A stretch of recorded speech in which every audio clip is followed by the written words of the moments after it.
Hey, what's up, boxing fans? Miguel Maravilla here with you with a fight preview. This fight preview, we have the co-feature bout of David Benavidez and Demetrius Andrade pay-per-view.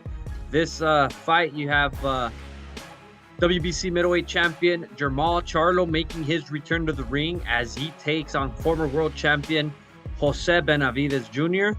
The Benavidez Jose, he is the brother of David Benavidez. So you're going to have both brothers on the card, both the siblings on the card. So you're going to have Mr. Benavidez working both corners with his hands full that night. Charlo, this is, his first fight back in quite some time, in 2 years, and more than 2 years, I believe. Last fought against Montiel, and we haven't seen him since. So is this one of the opponents? Did Charlo pick Benavidez to knock some of that ring rust off, or is he making a mistake and underestimating the smaller of the Benavidez? We shall see. It's an interesting matchup. This has brewings of a Benavidez Charlo rivalry, if you know what I mean.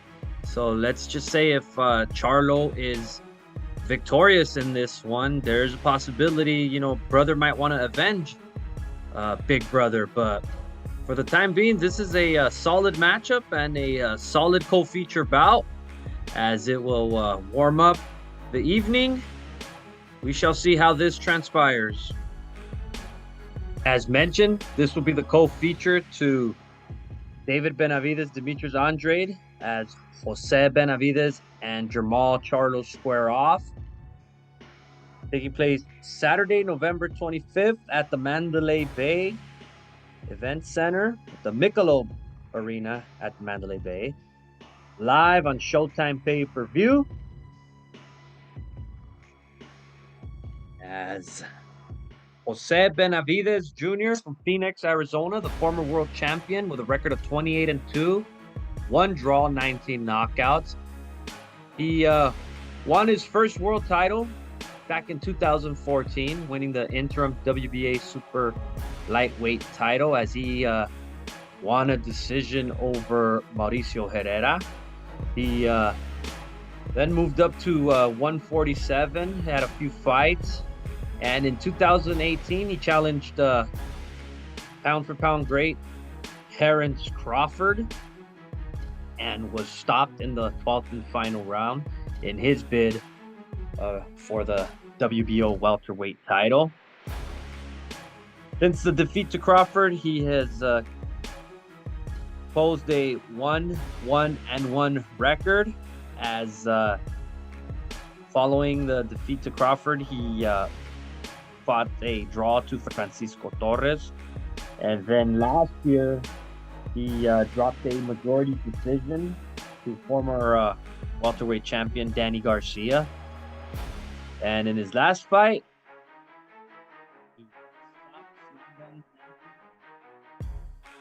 as he now comes into this fight, challenge Jermall Charlo with a record of 32 wins, no defeats, 22 knockouts out of Houston. He last fought in June of 2021 in a fight where he really didn't look all too impressive, as he went the distance with Juan Macias Montiel. Montiel out of the Fighting Montiel family of Los Mochis, Sinaloa. And then prior to that fight, he won a decision over Duran Vinchenko. That too was pretty far apart from the previous fight. And not much really to say about Charlo, as he has been MIA. Won his first. We'll go with Charlo in this fight. And he's the bigger fighter. He's the more experienced fighter at this weight class. Benavidez, moving up. I feel that it's one of these fights where I feel he has bitten off more than he can chew. But hey, you never know. You never know what you're gonna, what to expect. This is boxing. Anything can happen. What if Charlo is rusty? What if all these rumors about his health deteriorating and him not take care of himself. What if they're true? You never know. But again, this is the opponent. If you're Charlo and you want to come back after 2 years, this is the right opponent, especially if you want to try to pursue David Benavidez into falling. What better way to pursue him? What better way to call him out? What better way to lure him in than defeating his brother? So again, I expect a Charlo victory on this one, but this is going to be a pretty fun, pretty exciting. I expect lots of hype coming into this co-feature. As you can see, Jose Benavidez and his dad, they can sell a fight. They can sell an extra few pay-per-view buys by just hyping it up, trash talking. Again, Charlo 2 is not one to back down, so this should be a pretty good matchup, an interesting matchup, a fun matchup.